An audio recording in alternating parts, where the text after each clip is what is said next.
Okay, I think we'll go ahead and get started. Sounds like the mics are on. People are making their way into their seats. Dr. Lynch is not here today, so I'm Susan May, and I'm going to be moderating today's Yale Cancer Center Grand Rounds. And I'm pleased to introduce our first speaker today, Dr. Herta Chao. As you can see, she holds both a medical degree as well as a PhD degree, and her PhD is in the area of neurosciences. And so she's going to be talking about kind of marrying those two areas together, her clinical work as well as her interest in cognitive function. And I first met Herta because she was one of the investigators we funded through our cancer survivorship pilot grant monies for her work looking at what they used to call chemobrain, which is the effects of chemotherapy on cognition. So she's going to talk to us today about her work in this area in prostate cancer. Dr. Chao? Thank you, Dr. May. So I wanted to talk about the effects of androgen deprivation in prostate cancer patients.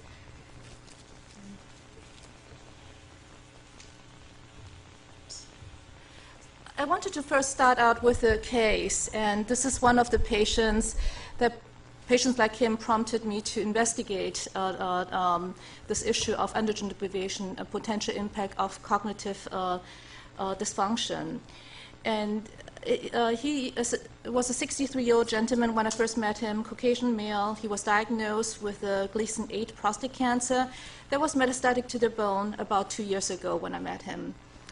He had a very remote history of coronary artery disease requiring bypass surgery about 12 years ago, but otherwise didn't have any comorbidities.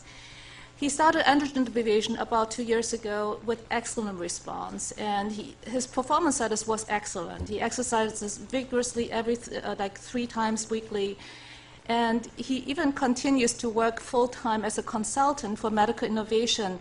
Believe it or not, we do have veterans that, at the VA that are highly functional. And, but he was expressing to me that he was very frustrated about decreased mental acuity after starting prostate cancer treatment. I want to go started looking into the background and see like what is reported. So just to briefly introduce, in 2013, about 238,000 men will be diagnosed with prostate cancer. A large proportion will undergo androgen deprivation therapy at some point in the course of their treatment. And actually, one of the reports even estimated about 2.9% of all male Medicare patients will be on androgen deprivation at some point. And that's, we're talking about a huge number of men. Androgen deprivation has proven efficacy in metastatic prostate cancer. However, it is also widely used in early stage disease, and one series even reported that more than 1/3 of patients with only localized prostate cancer were receiving androgen deprivation.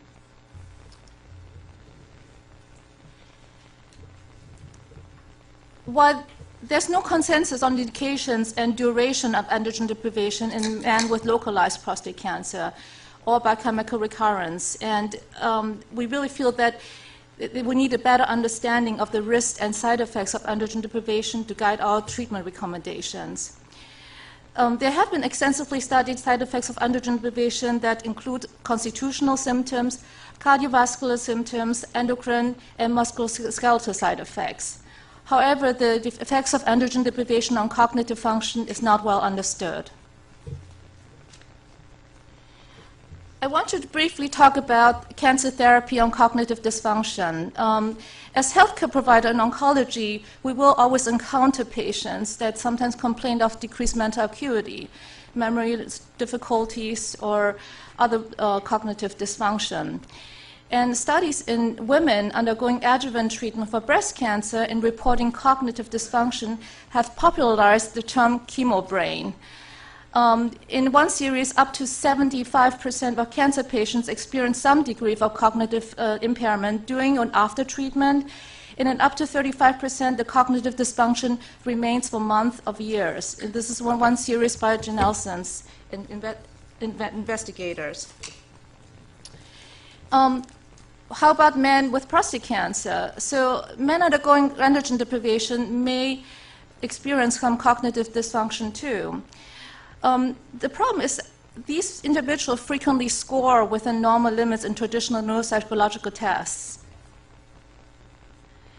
And the problem is that majority of these neuropsychological tests were actually developed to assess major brain dysfunction, like patients suffering from dementia or the individuals who have sustained traumatic brain injury. The traditional neuropsychological tests may not be sufficiently sensitive to detect cognitive dysfunction that is less severe but clinically relevant for the patients.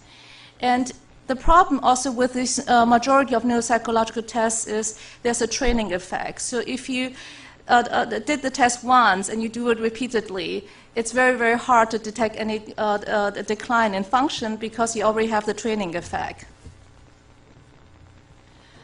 So we wanted to test two hypotheses. One is androgen deprivation for prostate cancer leads to clinically significant cognitive impairment that is not detected by traditional neuropsychological tests.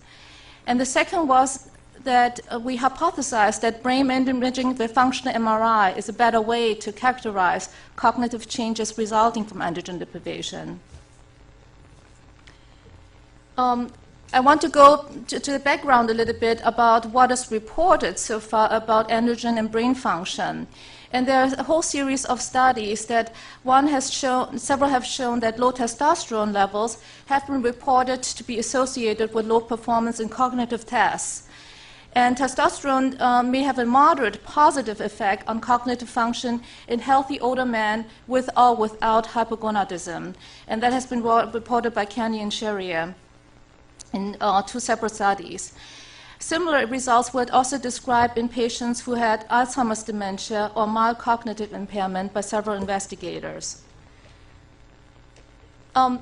Where are the androgen receptors in the brain? And this is a nice picture from by Janowski, and you basically see that there are several areas. There's parietal cortex.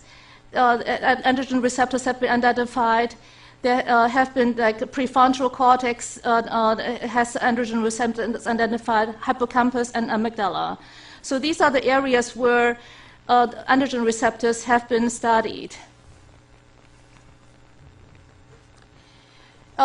So far, in terms of the reported effects of androgen deprivation in prostate cancer patients, there was many studies, and basically, you will find studies that show there's no effect whatsoever on androgen deprivation on cognitive function.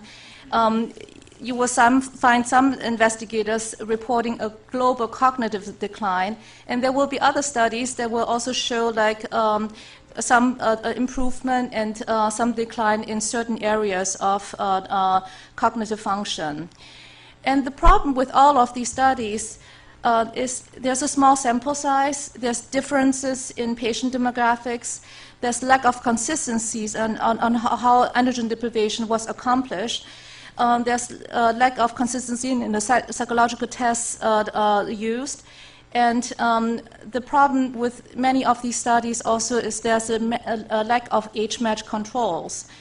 And many of the studies also use tests that are subject to training effect.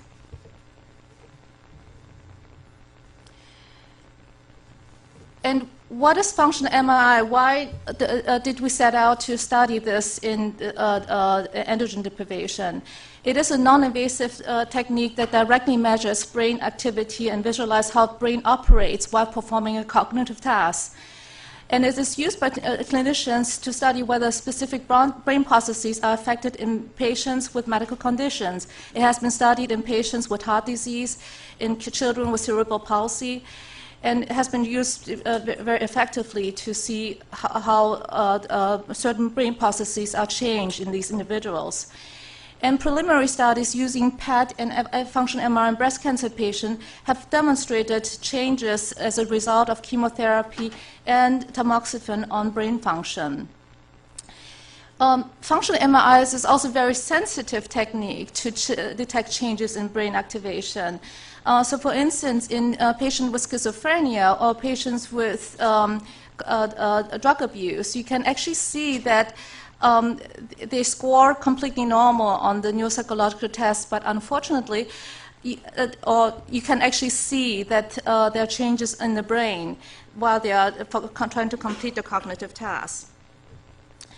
This is one of the studies actually had established the role of a functional MRI to study brain activation. And this is actually one of the groundbreaking studies by local thesis published in Nature in 2001. And this is actually a very elaborate study that combined single agent recording, multiple neuron recording, and local field potential. At the same time, these investigators had actually also done functional imaging in the brain. And the monkeys were exposed to visual signal. And basically, these recordings were done in the visual cortex of the monkey's brain. And you can see that if you do single unit recording or multiple unit recording, there's really no sustained effect. But when you look at the local field potential, you will see there's activity. You can detect activity as long as the visual signal is there. And this is the bold signal, the blood oxygen level dependent signal of the MRI. And it correlates beautifully. So this is a shorter signal. You see that the local field potential is shorter, and the bold signal is the same duration, and same here. What happens? What is blood oxygen dependent signal? It actually is a change, a metabolic change, because neuronal activation increases oxygen consumption in the brain. And there's a change of oxygenated and deoxygenated hemoglobin. And because of oxygenated and deoxygenated hemoglobin having a different type of magnetic signal, you will see changes in MRI. And our aims of the study is first to study whether androgen deprivation influences neurocognitive performance. And the second question was, do prostate cancer patients undergoing androgen deprivation show changes in brain activation while performing a cognitive task in their functional MRI scanner, as compared to patients who do not receive androgen deprivation? And are changes in brain activations resulting from androgen deprivation associated with changes in quality of life? The study design was a prospective cohort study that used functional imaging combined with a cognitive task called a stop signal task to examine regional brain activations in prostate cancer patients undergoing androgen deprivation for 6 months. Only patients that had non-metastatic prostate cancer, we didn't want to have confounding effects, were allowed to go on the study. Patients were planned to start adjuvant treatment to radiotherapy or biochemical recurrence to start androgen deprivation were on the study arm. And patients who with history of prostate cancer who had never been treated with androgen deprivation were on the control arm. And the decision about whether or not androgen deprivation would be used in one patient or not was based on the current best treatment guidelines. The patients were all matched by age and level of education. They had to have very good performance status, ECOG 0 to 1, no active second malignancy, and no significant cardiovascular, hepatic, renal, or neurological comorbidities. Also, psychiatric disorder was not allowed. And I did allow nicotine dependence because otherwise it won't be impossible to enroll any veterans onto the study. The score on the mini mental test had to be 27 or above, and no contraindications for MRI study. At baseline, all the patients were assessed with physical exam. They had to fill out standardized quality of life questionnaire. I actually chose this because it was free. I didn't have to pay for it. It's actually very, very well studied already in different type of studies and well-published data. So I thought this might be straightforward to use the FACT-P standardized questionnaire. And we chose neurocognitive testing with MBAC memory test. I will elaborate more about it. And then the functional MRI at baseline and at 6 months with a stop signal test. The castration level of testosterone had to be documented at 6 months in the study arm. So we started to cognitive function was with inhibitory control with the sub-signal test.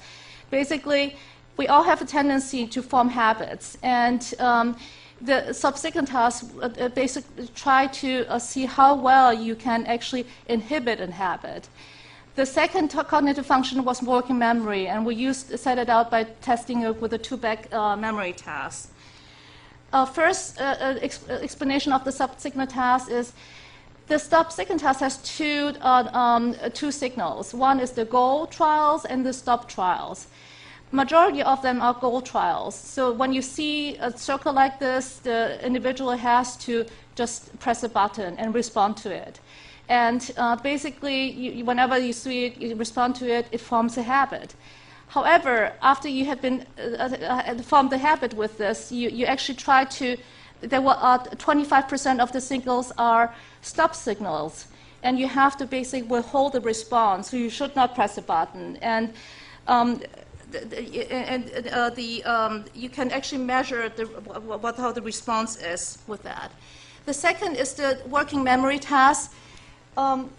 With the NBAC, I don't think it's working with the laser, but I'm just going to talk. So with a 0-back, you just detect a target. If you see on the screen the different letters and you see the X, you respond and press on the button. Then you can make it more difficult. 2-back, you basically have to remember what the sequence of the targets were. So you have to remember 2 steps ahead of time, earlier, what signal it was. So if you're looking for A and 2 steps earlier was A, you have to respond when you see another A. So these are the results. We had, in this analysis, I actually just analyzed 30 patients, and 15 were treated with androgen deprivation, and 15 had no androgen deprivation. And as you can see, the age is actually very similar, maybe slightly younger in the control. Education is very well matched. The mean mental status at baseline is also all equivalent. In fact, it was higher than I had anticipated. Then in terms of local therapy, the patients with the androgen deprivation had all radiation therapy and androgen deprivation. And in the control, there were a few patients with radiation alone, surgery, majority of them, and some people had surgery and salvage radiation. The quality of life at baseline is actually similar in both groups.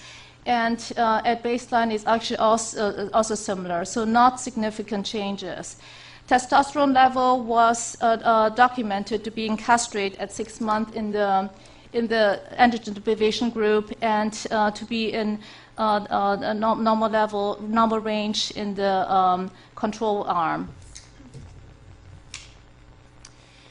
This is a very busy slide, and I just want you to focus on the p-value. Basically, whatever you do in an NBAC on a memory task, we could not see a difference of 6-month androgen deprivation. It's actually the same whether you look at the patients with androgen deprivation therapy versus the control group. Then the behavioral performance in the stop signal task was actually also the same. So none of the p-values were significant. So to summarize the results so far is androgen deprivation for 6 months does not affect the quality of life scores and does not affect the scores on NBAC working memory tasks and stop signal tasks. However, on the next slide, I'm going to show you that androgen deprivation for 6 months does decrease brain activation on functional MRI. And this is the results. So you can see on the left-hand side, you see the baseline, so control B and the ADT baseline. And you can see about the brain activations in different areas pretty much the same. And one of the areas we focus, which has been well studied, is the medial prefrontal cortex that has a significant role in inhibitory control. So we actually focused one of the analysis in there. The control at follow-up basically shows a similar type of brain activation pattern. But when you look at the follow-up in the androgen deprivation group, basically throughout the brain activation is decreased.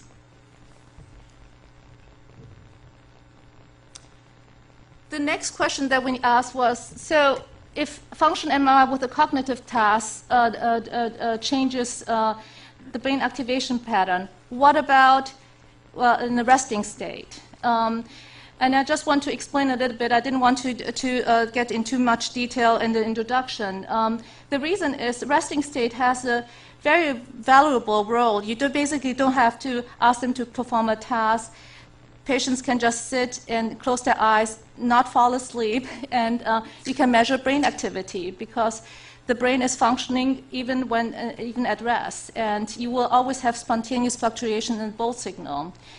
And resting state functional MRI is a powerful tool that has been used by a lot of psychologists, psychiatrists, neuroscientists to study the interactions between different brain regions. So we actually went out and do another analysis in these patients. We also performed after they recovered from the subsignal task, basically just resting functional imaging. And this was actually a bit of a nice surprise. We actually were able to show that androgen deprivation for 6 months disrupted the connectivity, the functional connectivity between different brain regions. So the way we analyzed it is basically using the medial prefrontal cortex as a seed area, and then from that area we did the connection between different areas of the prefrontal cortex of the insula and the anterior cingulate cortex to see whether or not how the connection is preserved. And we were actually able to show that it's disrupted after 6 months of androgen deprivation. So the limitations of the studies is pretty obvious. I mean, we're talking about a very small sample size. We're talking about limited duration of androgen deprivation, limited follow-up, obviously because the funding wasn't enough to do a long study over several years. And we cannot also answer whether changes in brain activation can worsen over time with or without continued androgen deprivation. And we also cannot answer whether the changes in brain activations will eventually lead to clinically apparent signs or symptoms. To sum up, using very sensitive techniques involving functional imaging, androgen deprivation therapy for 6 months suppressed brain activations during cognitive control and disrupted brain functional conductivity in prostate cancer patients. Functional MRI combined with the cognitive task in resting state functional MRI can be developed to systematically characterize cognitive side effects of cancer therapies. And what are the future directions? Obviously, the question is whether the effects are reversible. What are the impact of long-term androgen deprivation?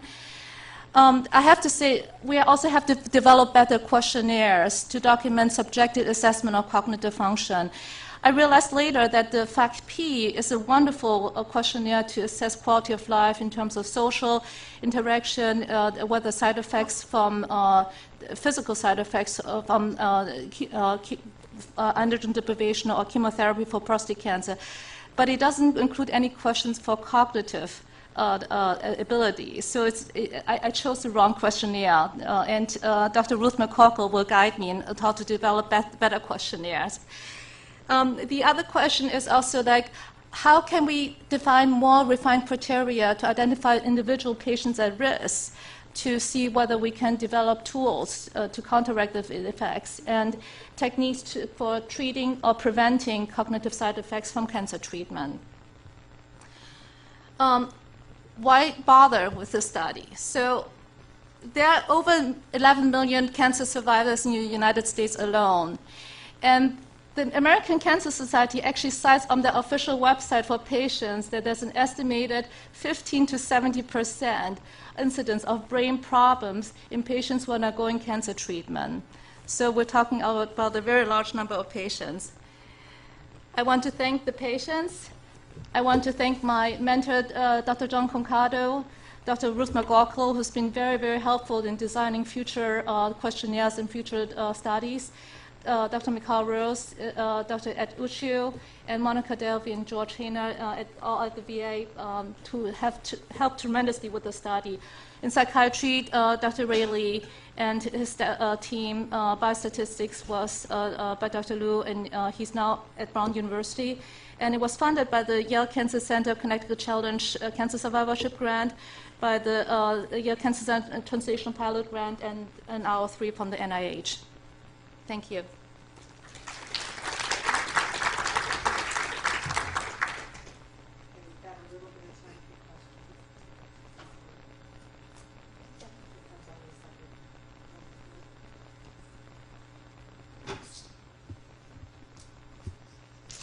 It's a really interesting and provocative study. I've got two questions. First, there's been recent evidence, of course, in castrate-resistant disease that the prostate cancer itself makes its own androgens. Does the brain have a similar pathway that while patients are under androgen deprivation therapy, that they can make their own testosterone? And perhaps that's one of the reasons why you see variability in your cognitive studies. Yes, that's an excellent question. I mean, I think it would be very, very important to see whether there are different type of androgen receptors, basically, or whether the brain is able to, the cells are able to make their own androgen environment. Yes. And then as a follow-up to that, with the newer anti-androgens that are being developed, I've often seen a profound fatigue that these patients develop. Could this also, some of these newer treatments where you're actually preventing translocation of the androgen receptor and then maybe crossing of the blood-brain barrier, have there any plans to study this in terms of these potentials? Let's do it together. Great. I have one question. So if you see changes in the prefrontal cortex in these patients, do you see any changes in behaviors like smoking in these VA patients once they go on androgen deprivation therapy? That would be great if I have a treatment for everything, right? I actually didn't look into that, but I think that's definitely something that we should capture in prospective study in the future. Okay, I think we'll move on to the next speaker. Stay on time.